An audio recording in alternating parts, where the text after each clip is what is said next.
Nationalist history के बारे में डिस्कस कर रहे थे। इससे पहले जो भी काफ़ी बड़े वीडियोस तो मैंने बना करके पूरा बैकग्राउंड उसमें दिखाया था कि दादा भाई नौरोजी, बाल गंगाधर तिलक और भी कैसे मॉडरेट, लॉयलिस्ट और नेशनलिस्ट फेस के बारे में डिस्कस किया है। लेकिन अब हम लोग रेवोल्यूशनरी प्रोग्राम्स के बारे में बात करेंगे।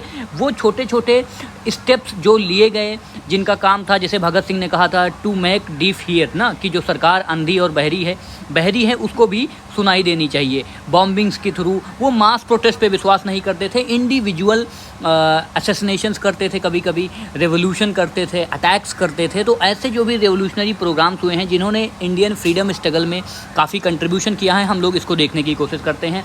इनका जो एमरजेंस का कारण अगेन, क्योंकि ये यंगर एलिमेंट्स थे, सारे यंग जनरेशन के लोग थे और रेडी रहते थे हर चीज़ों के लिए, ready to retreat after the decline of open face. तो जो एक मॉडरेट का ओपन फेस था ना, कि पिटीशन करना है, विनती करना है, निवेदन करना है, उसके बाद यंग एलिमेंट थे, ये तैयार नहीं थी कि हमें जो है रिट्रीट करना चाहिए, हमें पीछे हटना चाहिए। लीडरशिप फेलियर हो चुका था, जो पूरे बनर्जी और फिरोज शाह मेहता और ये जो वकालत वाले पूरे गैंग थी, ये पूरी तरह से फेल होने की कगार पे थी। तब जो है रेवोल्यूशनरी यंग जनरेशन ने अपने हाथ में 1905 के आसपास आप देखते हैं बंगाल का जो स्वदेशी मूवमेंट होता है, सारा मूवमेंट अपने हाथ में लेने की कोशिश की गई। गवर्नमेंट का रिप्रेशन होता है पूरी तरह से, और कोई भी पीसफुल एवेन्यूज़ नहीं थे ना, प्रोटेस्ट नहीं करने दिया जा रहा है, आपको अपनी बात नहीं रखने दिया जा रहा है। तो ऐसे में क्या है, रेवोल्यूशनरी प्रोग्राम का सहारा लिया गया। इनके जो भी वर्क थे वो आपको ध्यान में रखना चाहिए। जैसे ये असैसिनेशंस ऑफ पॉपुलर ऑफिशियल्स, ये चाहते थे जो ब्रिटिश के ऑफिशियल्स हैं उनको किसी तरह से नुकसान पहुंचाया जाए, मे बी उनकी जान भी लिया भी जा सकता था। And strike terror in the hearts of ruler, ठीक है, स्ट्राइक वो उनके हार्ट और माइंड पे अटैक करना चाहते थे। And arouse people to expel the British with the force का यूज़ करना इनका प्राइमरी मोटिव था। Based on individual heroic action, ये काफ़ी इंपॉर्टेंट है, ये इंडिविजुअल हेरोइक एक्शन था, ना कि मास मूवमेंट पे विश्वास करते थे, ठीक है। और इसका जो, चूँकि उस समय पे आयरिश नेशनलिस्ट काफ़ी एक्टिव थे, रसिया में निहिलिस्ट जो पूरा का पूरा रशियन रेवोल्यूशन था ना 1970s का, हालांकि वो तो बाद का में हुआ है, लेकिन उससे पहले आप देखोगे कि जापान ने भी रशिया को हरा दिया था। जापान का एग्जांपल देते हैं, और काफ़ी अफ्रीकन देश में भी मूवमेंट चल रहा था। हमने बिपिन चंद्रा में इसको बहुत ही डिटेल में कवर किया था, बोर वार का, वहाँ पे ब्रिटिश को किस तरह से इफ़ेक्ट होता है। तो ये मास बेस्ड कंट्री वाइड स्ट्रगल को अवॉइड करते थे, लेकिन इंडिविजुअल हीरोइक एक्शन पे विश्वास करते थे। तो इसी सिलसिले में अब हम लोग बंगाल चलते हैं। वहाँ पे इम्पॉर्टेंट जो समिति है जो हम सबसे पहले देखेंगे वो है अनुशीलन समिति। इसको 1902 में बनाया गया था। अब हमारे कभी छोटे छोटे वीडियोस होंगे, क्योंकि 2 वीडियोस हमने एक्सटेंसिवली 10 से 15 मिनट का बनाया हुआ है।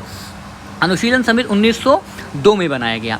इसकी एक्चुअली 2 ब्रांच थी, एक तो है मिदनापुर, ठीक है, ये सब बंगाल पोर जैसे PORE है ना, जनरली नॉर्दर्न इंडिया में PUR लिखा जाता है, बट बंगाली एक्सेंट में पोर, ठीक है, मिदनापुर। एंड कलकत्ता में 2 ब्रांचेस होती थी। तो जो कलकत्ता में इस्टेब्लिश हुआ था वो प्रमोद मित्तर एंड बरिंद्र कुमार घोष, ये इंपॉर्टेंट नेम है, बरिंद्र कुमार घोष एंड प्रमोद मित्तर, ये कलकत्ता ब्रांच चलती है। और मिदनापुर में जनेंद्र नाथ बसु, एक्चुअली मिदनापुर ब्रांच पहले आती है, फिर कलकत्ता में। एक्चुअली जो बिपिन चंद्रा है वो लिखते हैं कि बंगाल उस समय पर सीक्रेट सोसाइटीज़ का हब बन चुका था। वहाँ पर ढेर सारी सीक्रेट सोसाइटीज़ होती थी, रॉबरी होती थी, डकैती होती थी, ठीक है, और उस सारे सामान का यूज़ करके जर्मनी से वेपन्स मंगाए जाते थे।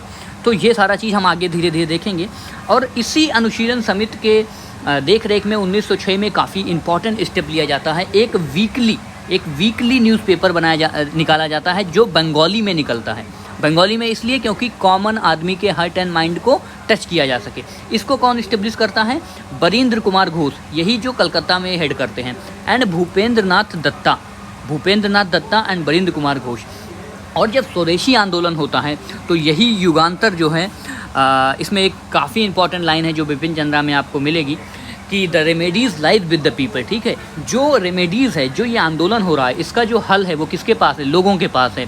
The 30 crore people inhabiting India, उस समय इंडिया की पॉपुलेशन 30 करोड़ थी। Inhabiting India must raise their 60 crore hands to stop their curse of operation, ठीक है, जो 60 करोड़ भारतीय हैं, इनको अपने जो 30 करोड़ भारतीय, इन्हें अपने 60 करोड़ हाथ ऊपर खड़े करने चाहिए। Force must be stopped by force, तो फोर्स को हम लोग फोर्स के जरिए ही स्टॉप कर सकते हैं। तो दिस वॉज ऑल अबाउट अनुशीलन समिति। अब इसके बाद काफ़ी फेमस कॉन्स्पिरेसी केस हम लोग देखेंगे, वो है अलीपुर कॉन्स्पिरेसी केस। और इस वीडियो में इतना ही। Stay blessed, stay safe. और ये नेशनलिस्ट हिस्ट्री का जो हमारा सीरीज है ये कंटिन्यू रहेगा टिल फ्रीडम स्ट्रगल, और भी जो इंपॉर्टेंट एस्पेक्ट हैं वो हम कवर करते रहेंगे।